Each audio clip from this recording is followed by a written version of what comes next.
आज चाहिँ यो मेरो हिटर र कुलर 2 in 1 यो बिग्रेको छ। यसो जाडोमा चाहिँ यो घरको हिटर नचलाउनु पर्यो भनेर चाहिँ रुम हिटर चलाउनु पर्यो भनेर मैले सोचेको थिएँ। बिग्रेछ, अब यसलाई फ्याँकिदिनु पर्यो भनेर सोचेको थिएँ।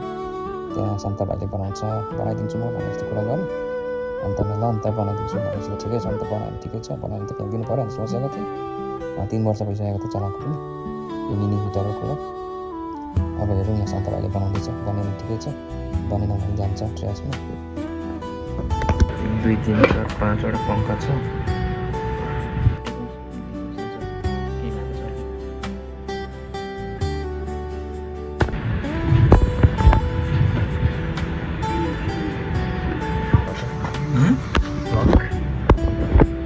ट्याग गर्दैछ होइन, त्यो डिस्कनेक्ट भएको छ।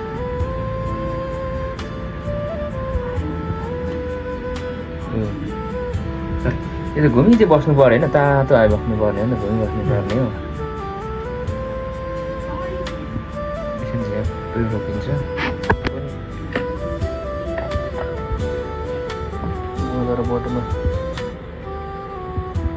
के हुन्छ नराम्रो।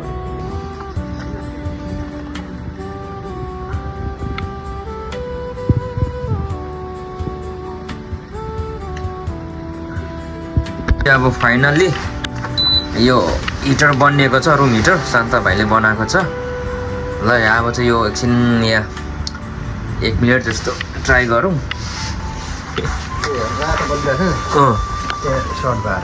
ए हो र, यहाँनिर कुन चाहिँ रातोमा चाहिँ सर्ट भएको छ?